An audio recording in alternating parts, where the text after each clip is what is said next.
만물이 다시 회복될 것을 구약의 선지자들이 예언하였는데 그게 에스겔 47장에 보면 새하늘과 새 땅에서 새로운 성전에서 그 동쪽 문지방으로 강물이 흘러나오는 겁니다. 발을 적시고 무릎과 허리를 적시고 너희 헤엄치지 못할 큰 강이 되어 흐르는데 그 강이 흐르는 곳마다 생명이 살아나는 그 내용을 찬송했죠. 그 강은 어디에 다시 보이는가 하면 요한계시록 22장에 나타납니다. 그런데 예수님께서는 자기를 믿는 자에게 그 배에서 생수의 강이 흘러나리라. 그 생수의 강이 바로 성령을 말씀합니다. 그래서 예수님 십자가에 죽으시고 부활 성천하셔서 성령을 보내시면 그 성령이 임하면 우리 안에 생수의 강이 흐르게 되어 있습니다. 이 생수의 강이 우리에게 흐르지 아니하면 우리는 세상의 것들로 목말라 하다가 이것저것 기웃거리며 이것이 나를 만족을 채워줄까 나의 행복을 채워줄까 이것저것 기웃거리다가 그냥 목마르게 한평생 살다가 결국은 영원히 목마른 지옥의 형벌을 받을 수밖에 없다는 사실이에요. 그래서 우리가 이 땅에 태어나서 우리가 주님의 그 복음의 소식을 듣게 되고 믿게 되고 그로 인하여 성령이 우리에게 오셔서 생명이 무엇인지 알고 맛보았다면 이보다 더한 기쁨, 이보다 더한 복은 없다는 사실입니다. 오늘이 부활절이라고 전 세계 교회가 부활절로 지키고 있습니다. 그런데 이 부활이라는 것은 예수님이 십자가의 죽으심을 통하여 부활이 왔고 우리가 이 땅에서 경험할 수 있는 것은 부활의 영이 우리에게 오시면 그 부활의 영광 우리가 영화롭기 때문에 그것을 알게 되고 믿게는 되지만 경험할 수 있는 것은 십자가를 경험하게 되는 겁니다. 지난주에 이어서 말씀드리는데요. 그래서 주께서 우리를 부르셨다고 말씀합니다. 지난주 제목은 부르심이었어요. 주께서 우리를 부르신 겁니다. 우리가 하나님을 부른 것이 아니라 하나님이 우리를 불러주셨어요. 이걸 아주 분명하게 해야 됩니다. 왜 분명하게 해야 되느냐면 내가 하나님을 불렀다면 뭔가 내 노림수가 있을 거 아니에요. 내가 누구를 부르면 부른 목적이 있을 거 아닙니까? 산에 뭐 메아리도 아니고 내가 누구를 불렀다면 부른 목적이 있단 말이에요. 근데 우리가 하나님을 만약에 먼저 불렀다면 내가 원하는 소원을 아래서 그 소원 이루어달라고 할 겁니다. 그런데 성경은 우리가 이미 허물과 죄로 죽었기 때문에 우리 하나님 부를 수가 없어요. 허물과 죄로 죽은 상태에서 하나님을 부르든 누구를 부르든 그것은 우상이 될 수밖에 없습니다. 그래서 하나님께서 우리를 먼저 불러주셔야 되는데 하나님께서 우리를 부르셨다는 것은 이미 에베소 1장 3절에서 자세히 말씀을 드렸습니다. 그래서 창세전에 예수 그리스도 안에서 택하신 자들을 이 역사 속에 우리를 태어나게 하시고 불러내시는데 왜 우리를 불러내시느냐 하면 하늘에 속한 모든 신령한 복을 주시기 위하여 우리를 불러내셨습니다. 이러면 아멘도 한 번씩 하는데요. 우리 잘 안 하죠. 하늘에 속한 모든 신령한 복을 우리에게 복 주시기 위해서 우리를 불러내셨어요. 자, 그런데 우리가 평소에 생각하는 복은 하늘에 속한 신령한 복을 복이라 안 여기고 무엇을 복이라 여기고 삽니까?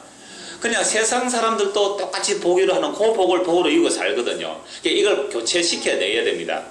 내가 주를 부른 것이 아니라 주께서 우리를 부르신 것은 너가 생각하는 복은 복이 아니고 내가 말하는 복이 진짜 복이다라고 교체 작업이 일어나는 겁니다. 예수 믿는 순간부터 그런 일이 일어나는 거죠. 이미 창세전에 예정된 자들에게 그 코스를 가게 되어 있습니다. 그래서 예수님의 그 부르심, 하나님이 우리를 예수 그리스도에 불러주셨는데 그 부르심은 하늘에 속한 모든 신령한 복을 주시는데 그 복의 가장 중요한 내용이 뭐였습니까? 에베소 1장에서 하나님의 아들들이 되게 하시는 것. 하나님의 아들들이 되게 하시는 것. 그러니까 하나님의 아들이 되어야만 하늘에 속한 그 모든 신령한 복이 다 아들에게 주어지거든요. 그래서 아들 만드시는 거죠. 하나님께서 우리를 불러내셔서 하나님의 아들 만드는 겁니다. 그래서 애굽에서 출애굽시키는 것도 하나님의 아들 만들기예요. 오늘 우리가 이 세상에서 유아씨를 데려가서 괜찮습니다. 오늘 우리를 이 세상에서 불러내신 것도 결국은 뭐 하기 위한 부르심이냐 하면 하나님의 아들들 만들기 위한 부르심이거든요. 그래서 이런 부르심에 있어서 우리가 선택한 것이 아니고 하나님께서 택해 주셨다 이 말입니다. 그래서 제가 그 유아세 문답 또 우리 입교 문답 하면서 대답들이 어때요? 기뻐 막 감사해서 예 이렇게 나옵니까? 예 이래 나옵니까? 이게 불려 나온 자들의 특징이에요. 내가 원해서 나왔다면 그죠? 만약 오늘 이 모임이 뭐 애들 좋아하는 뭐 길거리 농구한다. 그러면 길거리 농구단 뽑는데 이렇게 이제 서류를 냈을 거 아니에요? 그러면 어떤 길거리 농구단 뽑혔을 때 이름을 만약 부르는 거죠. 정범진 그러면 가만히 쭉 앉았다. 예! 이랬을 거예요. 근데 불려 나온 거예요. 이거 불려. 예. 그러니까 아니 태어나 보니까 엄마 아빠가 예수 믿고 교회 나가고 해서 할 수 없이 끌려온 거 아닙니까? 그죠? 할 수 없이 끌려온 거예요. 이 부르심을 입은 자들이에요. 이 노는 애입니다. 얘들이 절에 나가는 부모님한테 태어났으면 어려서부터 어디에 나갔을까요? 절에 나갔을 거 아니에요. 지금부터 뭐 관세음보살 라마미 탑을 하고 있을 건데 물론 또 택한 자는 거기서 또 돌아오게 하시겠죠. 그러니까 지금 어려서 그렇게 지금까지 자라와서 얘들이 원하지 않아요. 사실은 원하지 않는데 지금 학습도 받고 또 세례도 받고 물론 안 원하는 애는 제가 주지 않습니다. 너 받을래? 아니요 하면 아직도 고등학교 3학년인데 학습 안 받은 애 있거든요. 그럼 다음 해라. 네가 믿어지면 해라. 억지로 할 필요는 없다 해서 거절하는데 얘들 지금 끌려가지고 도살장에 끌려오는 뭐 양처럼 앉아가 나 그걸로 굉장히 은혜를 받았어요. 아 그렇구나. 주께서 우리를 불러셨다는 것은 내 소원 내 목적 채워주는 것이 아니라 내 소원 내 목적 빼내고 아버지 소원 아버지 목적을 채워 넣기 때문에 기분 나쁜 거예요. 지금 앉아있는 게. 저 여러분 다 그런 사람들입니다. 그래서 그렇게 부르심을 입어서 나와 있는 것이 갑자기 제가 여기 앉아있는데 얼마나 은혜가 되는지 이 말씀은 원고 아무 상관없는 이야기지만 꼭 해야 되겠다. 그래서 우리가 하나님을 택한 게 아니고 우리를 하나님 부르는 게 아니고 하나님 우리를 불러내셔서요. 그러면 우리의 목표가 있는 것이 아니라 우리를 부르시는 분의 목표와 목적이 있을 거 아닙니까? 그러면 하나님은 어떤 분이라고 하셨죠? 전능하신 분은 자기 약속은 반드시 이루어내시는 분. 그래서 그 약속은 절대로 취소가 없고 후회함이 없기 때문에 하나님의 부르시면은 후회가 없기 때문에 반드시 자기 목적, 자기 목표를 이루어야 마시는 겁니다. 끌려와 있어도 괜찮은 거잖아요. 이게 나중에 되면 정말 주의 은혜가 무엇인지 알게 되면 이것이 얼마나 큰 기쁨인지 알게 되죠. 그때는 그 부르심에 감사할 거예요. 그러나 아직은 끌려가는 겁니다. 베드로도 그랬잖아요. 네가 젊었을 때는 네가 띠를 띠고 갔지만 그러나 늙어서는 네가 팔을 벌리리니 다른 사람이 너를 띠띠어서 끌고 갈 것이다. 그게 성령 임한 자들의 특징이거든요. 그래서 부득불 가는 겁니다. 부득불 끌려가는 거예요. 이걸 복이라 그런다. 성경은. 우리는 그걸 복으로 아까 우리 집사님 기도할 때 그랬잖아요. 하나님의 뜻과 우리의 뜻이 뭐가 안 맞아요? 일치가 안 되는 거예요. 그래서 기도할 때 하나님의 뜻에 내 뜻이 일치가 되게 해주십시오. 그러면 행복이 기쁨이 주어지는 겁니다. 그래서 하나님은요 그 말씀대로 이루어지는데 그래서 우리를 불러내셨다면 하나님께서 우리를 부르신 그 목적, 그 목표가 있는 겁니다. 반드시 그 목적대로 우리를 이끌어 가고야 마세요. 제가 차원에 처음 올 때 한 14년 전이죠. 그때 저 대로변에 큰 건물, 짓다가 뼈대만 있는 큰 건물 여러분 다 보셔서 알잖아요. 그 건물이 아직도 그렇게 남아져 있어요. 그럼 왜 그 건물이 그냥 그대로 남아있지요? 시작을 했는데 뭐가 안 됐습니까? 마무리가 안 됐어요. 왜 마무리 못합니까? 부도 났거든요. 예수님이 이렇게 말씀하셨어요. 나를 따라오려거든 계산해보고 따라오라 그랬습니다. 망대를 짓다가 다 짓지 못하면 사람들이 욕할 거 아니냐.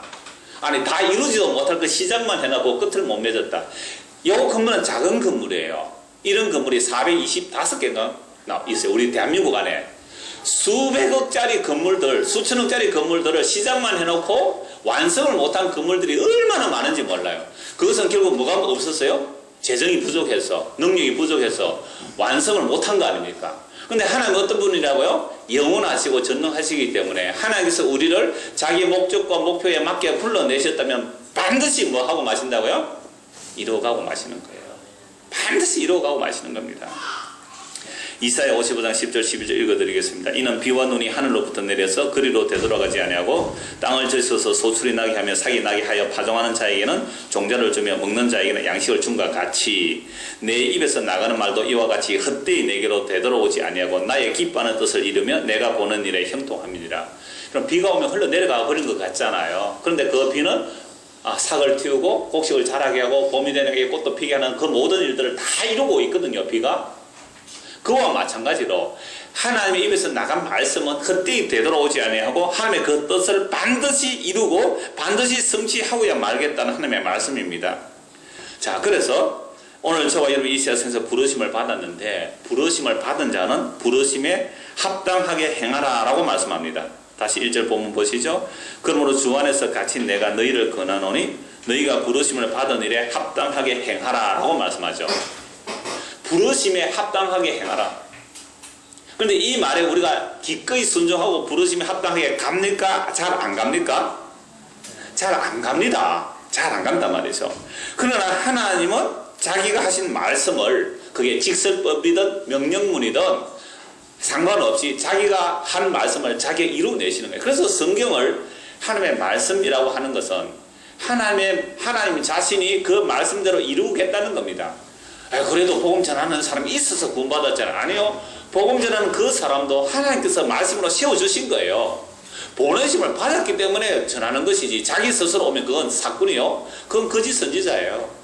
그러니까 모든 것이 다 주께로부터 와서 주께로부터 유지되고 주께로 돌아가는 겁니다. 그래서 하나님께서 우리를 반드시 불러내시는데 불러내셨다면 반드시 그 목적, 그 뜻하는 바를 이루고 내고야 마는 겁니다.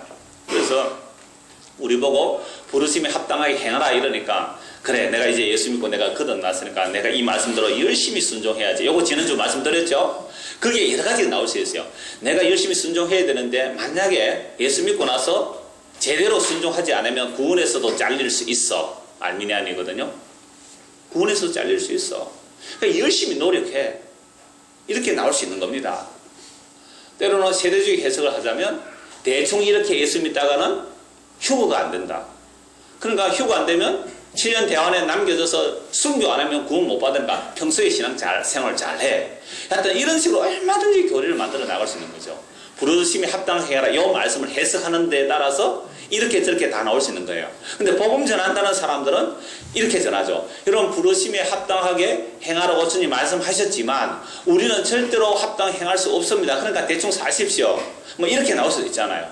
그러니까 또 한편에서는 아니요 대충 살 수 없습니다. 어떻게 주께서 우리를 부르시는데 대충 살 수 있습니까? 이렇게도 나올 수 있고요.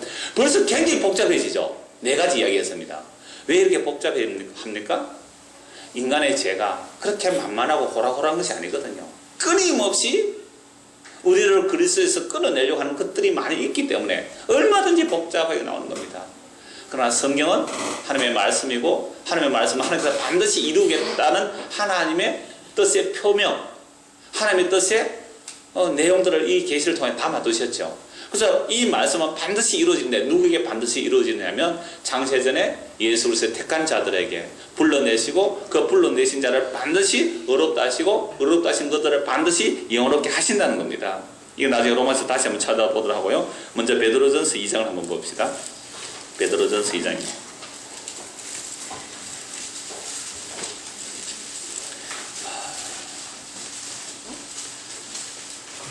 베드로전서 2장 제가 한 절씩 읽어가면서 잠시 멘트하겠습니다.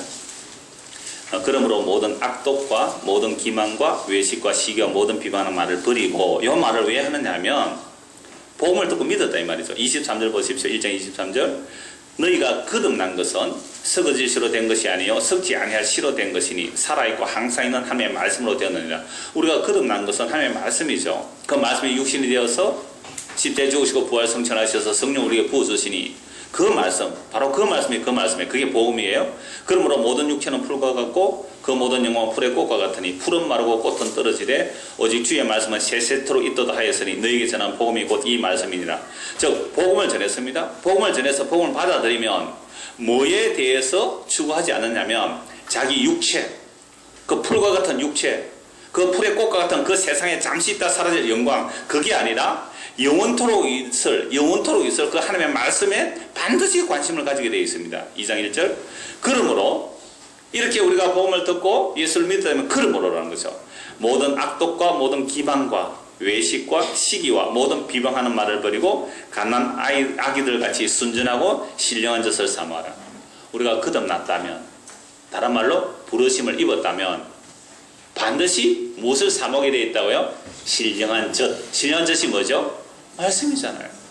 물론 말씀은 젖과 같이 부드러운 말씀도 있지만 딱딱한 음식도 있는 겁니다. 그래서 어린아이가 되면 특히 오늘 유아세례 받는 부모님들 보십시오. 태어나니까 젖을 빨더라 아닙니까? 누가 가르쳐 줬어요? 젖 먹으라고? 안 가르쳐주는데 본능적으로 젖을 빨게 되어 있습니다. 태어난 증거예요. 태어났는데 죽은 아이가 태어나면 절대 젖을 안 빨잖아요.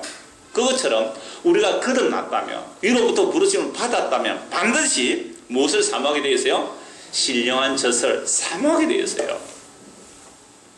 여기서 여러분 점검해 보셔야 돼요. 정말로 나는 말씀 듣기를, 말씀 보기를, 말씀 묵상을 사모하는가? 그럼 내가 과연 거듭난 사람인가? 점검을 분명히 해보셔야 될 겁니다. 이는 그로 말미암아, 그 신령한 젖으로 말미암아 너희로 구원에 이르도록 자라게 하는 것이라. 예수 믿고 거듭나면 구원 받은 거 아니에요? 그건 구원의 입문이에요. 구원의 입문. 그 구원의 풍성함이 얼마나 엄청난지, 그 구원에 자란다는 말은 그 구원의 완성은 다른 말로 사랑입니다. 사랑의 넓이와 길이와 높이와 깊이가 얼마나 엄청난지 알기를 바울이 간구하잖아요. 다른 말로 구원이에요. 구원의 엄청남을, 그 사랑의 엄청남을 알아가란 말이죠. 그래서 너희가 주의 인자심을 맛보았으면 그래야. 우리가 거듭난다는 말은 주의 인자심을 맛보는 거예요. 허물과 죄로 죽어서 심판받아 마땅한 우리가 주의 인자와 긍휼로 구원받았다면 마땅히 그러하라. 그리 할 수밖에 없는 것이죠. 태어나면서인데 어떻게 젖을 안 먹느냐 말입니다. 자, 그런 사람들은 어디에 반응을 보이느냐니까 세상의 영광이 아니더라는 거죠. 세상의 영광은 풀의 꽃이에요. 그런 건 관심 안 가지더라 말입니다. 뭐에 관심을 가지느냐 하니까 4절입니다. 사람에게는 버림바가 되었으나 하나님께는 택하심을 입은 보배로운 산돌이신 예수께 나아가. 사람들이 예수를 좋아했으면 왜 버렸겠어요? 예수님이 얼마나 걸리적거렸으면 버렸을까요? 얼마나 예수가 내 삶에 도움이 안 됐으면 갖다 버렸을까요? 그런데 그 버림받은 예수에게 마음이 끌리는 자, 그게 거듭난 자요? 위로부터 난 자요? 부르심을 입은 자들입니다. 그래서 버림받은 예수에게 관심이 가는 거예요. 버림받은 예수에게. 너희도 산돌같이 신령한 집으로 세워지고 예수 그리스도로 말미암아 하나님의 기쁘게 받으실 신령한 제사를 드릴 거룩한 제사장이 될지니라 해서 쭉 이어지는 말씀입니다. 그래서 10절 너희가 전에는 백성이 아니더니 이제는 하나님의 백성이요 전에는 긍휼을 얻지 못하였더니 이제는 긍휼을 얻은 자니라. 전에는 백성 아니었고 지금은 백성 되었고 전에는 긍휼을 못 받았는데 지금 긍휼을 받았다. 그럼 긍휼을 받은 자는 어떻게 살아란 말입니까? 세상에서 버림받은 누구에게요? 예수에게 마음이 끌리더라 이 말이죠. 자, 그러므로 오늘 저와 여러분의 삶의 그 목적들이 있을 거예요. 단기적인 목적이 있을 거고 장기적인 어떤 목적들이 있을 겁니다. 그런데 방금 제가 간단하게 말씀드린 설교 시작하면서부터 지금까지 드린 그 말씀의 내용들, 하늘의 신령한 복들, 그 하나님의 아들들 됨, 그 하나님의 아들들이 받을 그 하나님의 영원한 기업, 그 영광의 나라, 이런 것들이 우리 인생의 목표, 내 인생의 목표 속에 들어있느냐 이 말입니다. 고등학생들, 중학생들, 이게 내 인생의 목표에 들어있어요? 아니 어른들은 과연 내 인생의 목표에 이게 들어있습니까?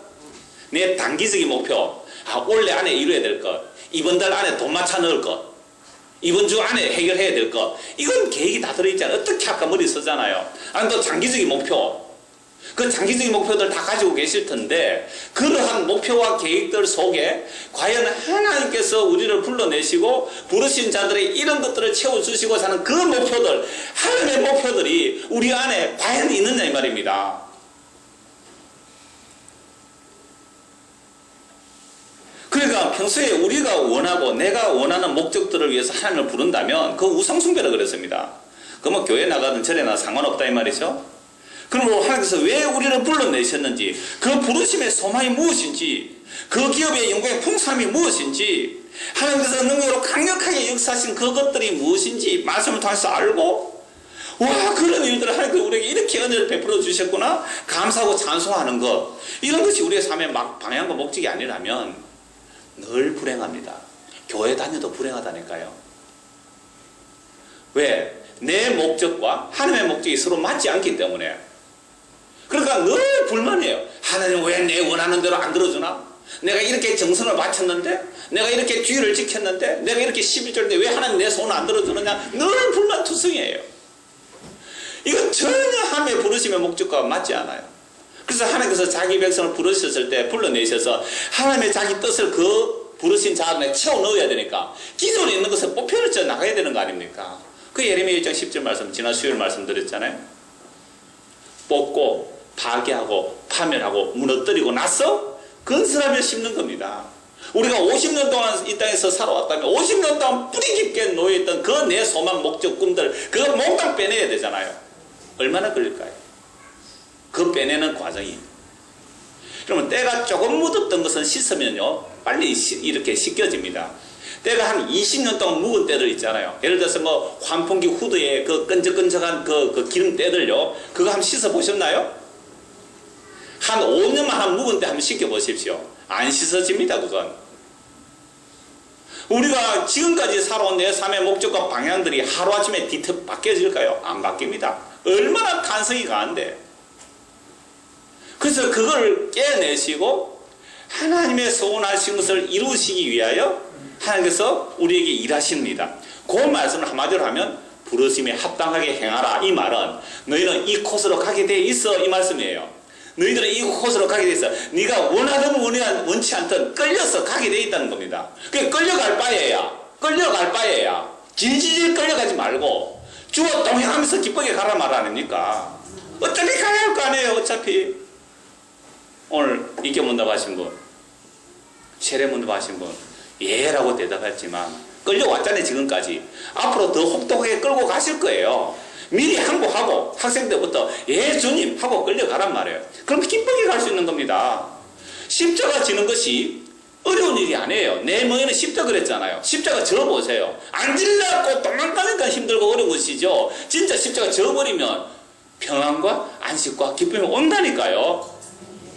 안 해본 사람은 몰라요. 안 해본 사람은 말을 하지 마세요. 그냥 진짜 십자가 지고 가면 그게 하나님 뜻과 내 뜻이 맞아지니까 감옥에 가서도 내일 죽는다 해도 기뻐 찬송하고 내일 죽는다 해도 찬송이 나고 잠 콜콜 잘 자더라 이 말입니다. 내일 죽는데 베드로가 내일 죽는데 감옥에서 잠을 콜콜 잤어요. 천사가 깨워도 못 일어나니까 옆구리 확 차서 깨어 일어났습니다. 얼마나 단잠을 잤는지. 이게 우리를 부르신 부르심과 함께 동행할 때 이 놀라운 은혜를 맛보며 가는 거예요. 가는 건 똑같잖아요. 질질 끌려가실래요? 기뻐 동행하며 가실래요? 여러분 선택하십시오. 로마서 8장을 보겠습니다. 로마서 8장.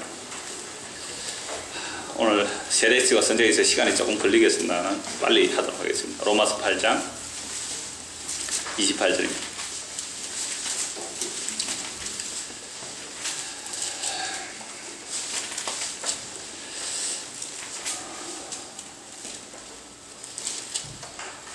우리가 알거니와 하나님을 사랑하는 자 곧 그의 뜻대로 부르심을 입은 자들에게는 모든 것이 합력하여 선을 이루느니라. 합력하여 선을 이룬다는 이 말씀이 무슨 말씀이죠? 하나님을 믿는 사람은 손해를 100만 원 봤으면 나중에 1000만 원 수익이 될 거다. 이게 합력하여 선을 이루는 거예요. 여러분 그런 거 전혀 아닙니다. 합력하여 선을 이룬다는 말은 29절 말씀입니다. 29절 같이 한번 읽겠습니다. 하나님이 미리 아신 자들 또한 그 아들의 형상을 본받게 하기 위하여 미리 정하셨으니 이는 그로 많은 형제 중에서 맏아들이 되게 하려 하십니다. 합력하여 선을 이룬다는 것은 하나님이 미리 아신 자, 즉 창세전에 안 자들을 하나님의 아들 예수 그리스도의 그 형상을 본받게 하기 위해서 미리 정해놓았대요. 왜? 이는 그로 많은 형제 중에서 맏아들이 되게 하려. 사실은 우리를 창세전에 예정하시고 택하여 놓으신 이유는 우리가 하나님의 아들 형상 본받는 그 자체보다 더 높은 목적이 있어요. 우리가 하나님의 아들 되는 것보다 더 높은 목적이 뭐예요?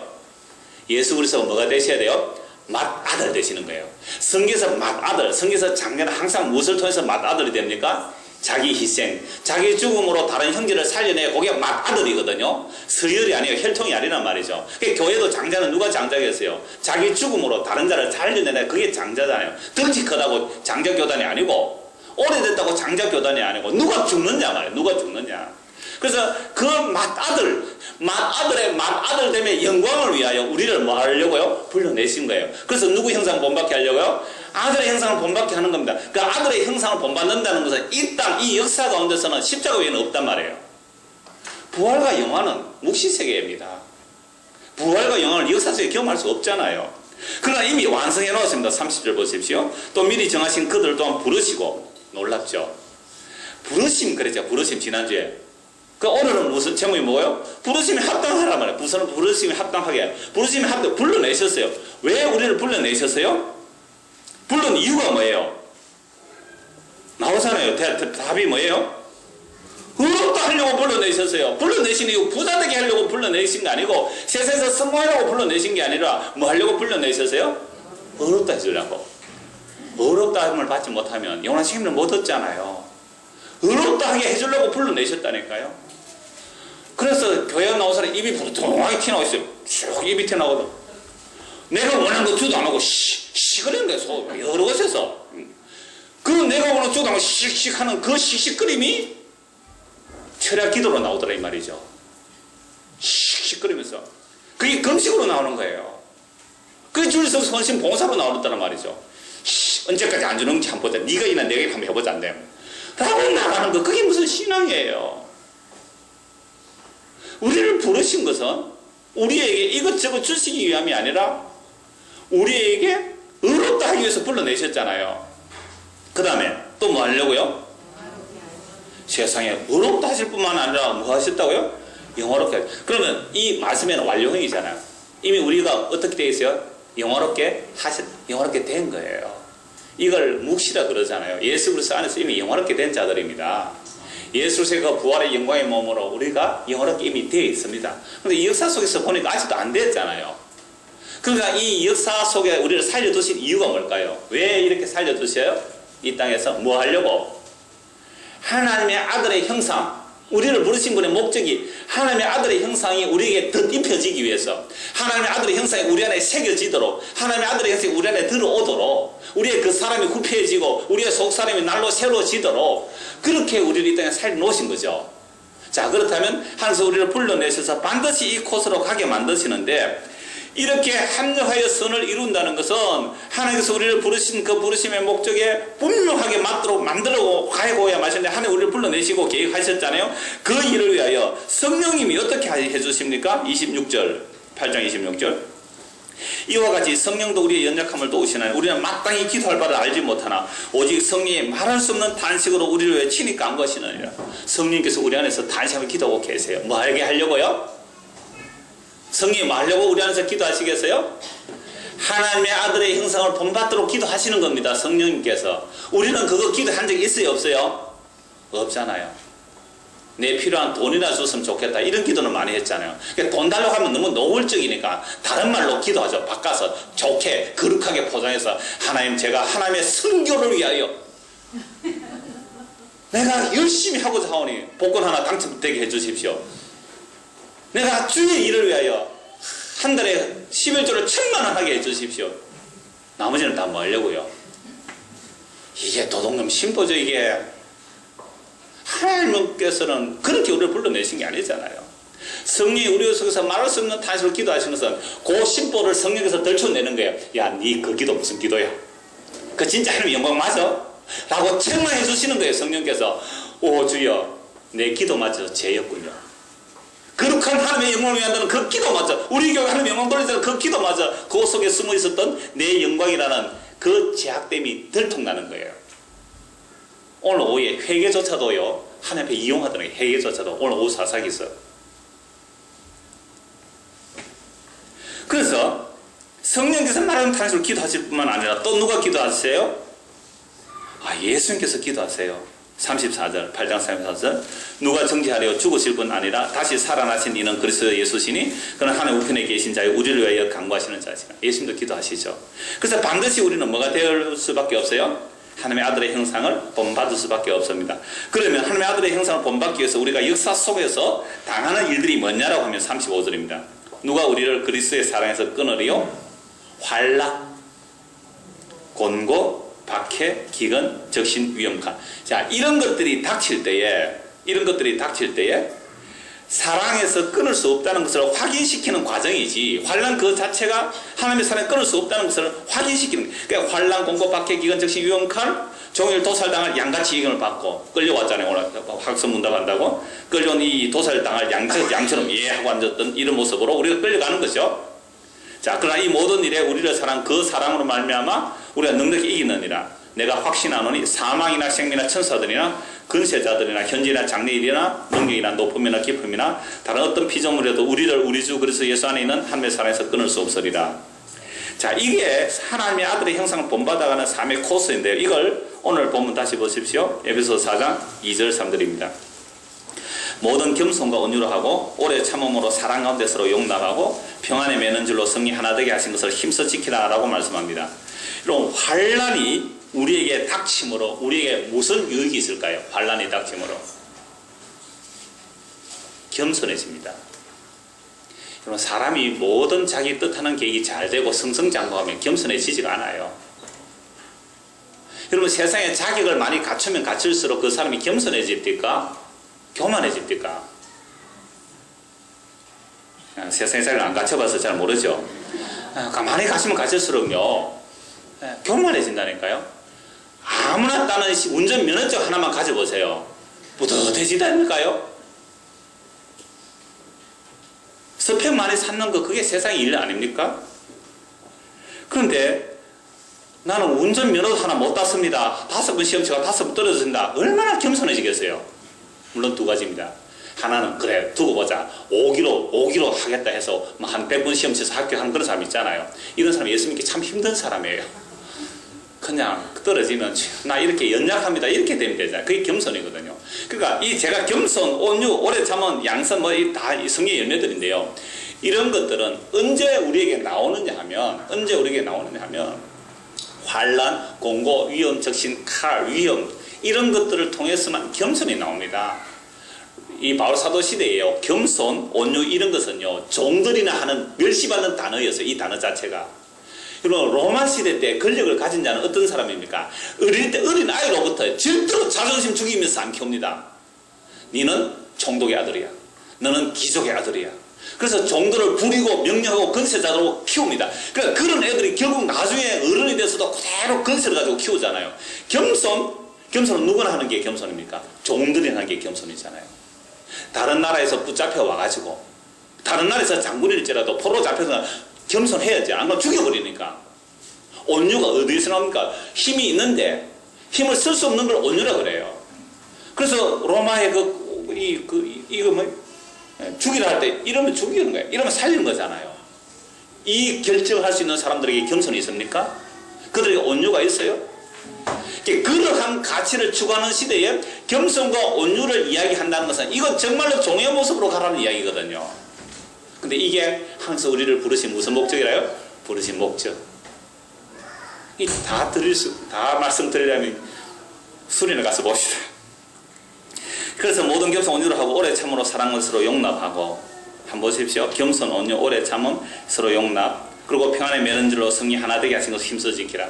요건 다음 주에 하나됨에 대해서 말씀드리겠습니다는 그러니까 겸손과 온유와 오래 참음. 이런 오래 참음 언제 나타나는 게 오래 참음이에요? 아니 오래 참을 일이 없는 사람이 무슨 오래 참음이 있겠어요? 모든 일이 술술 잘 풀려가는데 오래 참을 일이 없잖아요. 환난, 고통, 고난 가운데서 뭐가 나오죠? 오래 참음. 그래서 환난은 연단을 인내는 소망을 이루게 하려 합니다. 썩지 않을 소망은 반드시 환난을 통해 온단 말이죠. 그때 우리는 겸손해지고 온유해지고 오래 참게 되고 서로 용납하는 겁니다. 주께서 나를 용납하시고 주께서 나를 오래 참아주셨기 때문에 내가 구원에 이르렀다면 보잘것없는 자들 연약한 아이고 아직도 그 소리 지르냐 그런 소리 못하죠. 자기가 용납함을 받았다면 용납해 주세요. 주께서 받았는데 왜 네가 이렇다 저렇다 주인이 이렇게 받았는데 왜 그러냐고 그냥 용납해 주세요. 우리가 다 용납 받았거든요. 주의 오래 참으시면 우리의 구원이 될 것처럼 오래 그냥 참으세요. 예, 뭐 오시면 예 하고 또 안 오시면 예 그렇습니까 하고 또 오시면 또 예 오셨습니까 하고 그냥 오래 참으세요. 용납하시란 말이에요. 근데 이렇게 반드시 끌고 가고야 말겠다는 것이 하나님께서 우리를 부르신 목적이거든요. 그래서 예수께서 이 땅에 오신 모습이 이 모습입니다. 한 번 말씀 보고 말씀 마무리합니다. 마태복음 11장입니다. 마태복음 11장 28절입니다.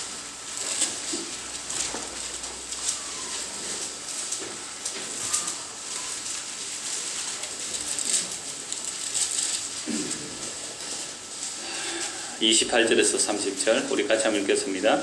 수고하고 무거운 짐진 자들아 다 내게로 오라. 내가 너희를 쉬게 하리라.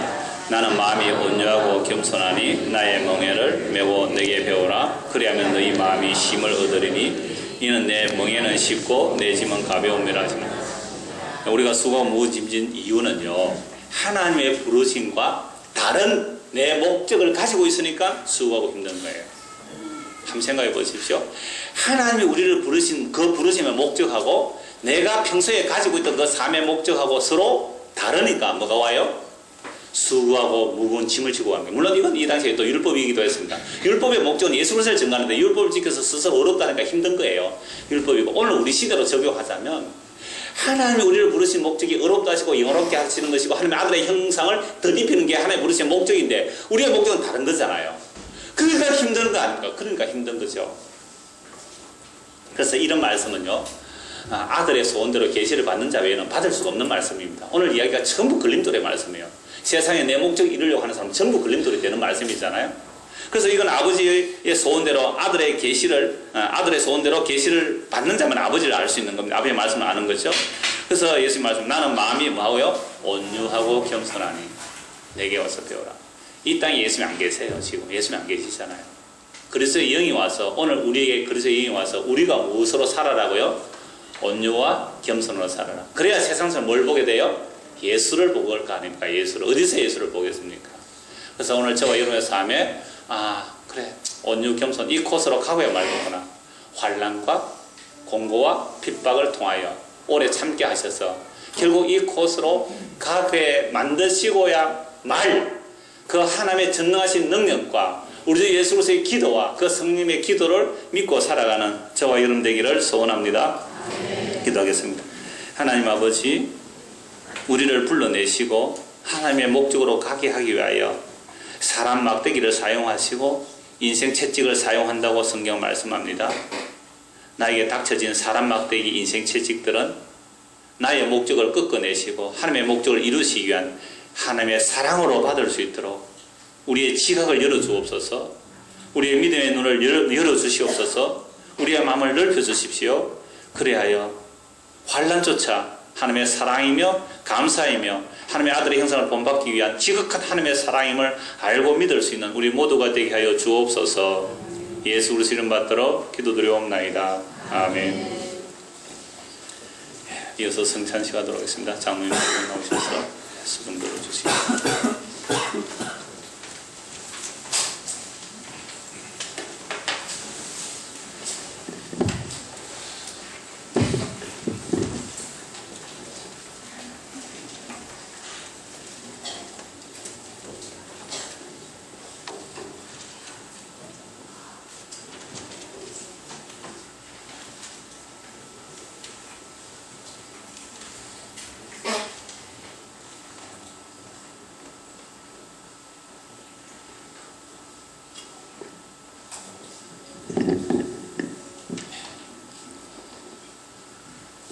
기도하겠습니다.